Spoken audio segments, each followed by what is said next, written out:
Balangir Sadeipali site college policy बिहार सभागृह ठारे आज बीजेपी युव मोर्चा तरफ कारगिल विजय दिवस पालित हो सभारे मुख्य अतिथि समाजसेवी डॉक्टर श्री कर मिश्र, बीजेपी नेता गोपाल जी पाणिग्राही, बीजेपी प्रभारी बीजेपी महिला मोर्चा सभानेत्री पंकजिनी पंडा, रंजिता पाणिग्राही, युव मोर्चा जिला सभापति अमरजीत पटेल, दिनेश शर्मा, प्रवर्तन सैनिक संघ सभापति प्रताप रथ उपस्थित थे। मु प्रताप चंद्र रथ पूर्वतन सैनिक संघर संपादक तथा ओडिशा राज्य वेटरान सोल्जर एसोसिएशन उपसभापति।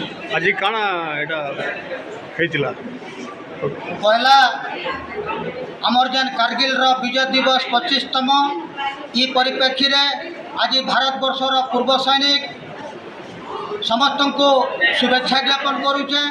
आउ देश लगी जेन मैंने जीवन हरैछन, कारगिल युद्ध रे जेन मैंने जीवन हरैछन आउ देश के सुरक्षा प्रदान करिछन तांकु भी श्रद्धांजलि ज्ञापन करुचे।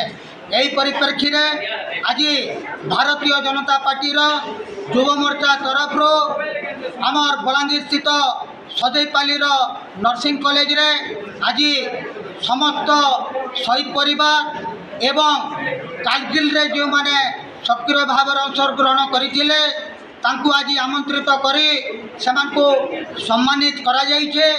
से शहीद परिवार तांकर आखिरु आज लुह नहीं सरबार, किंतु आज जेन आज गोटे शिक्षा अनुष्ठान रे सम्मानित करा जाइछे।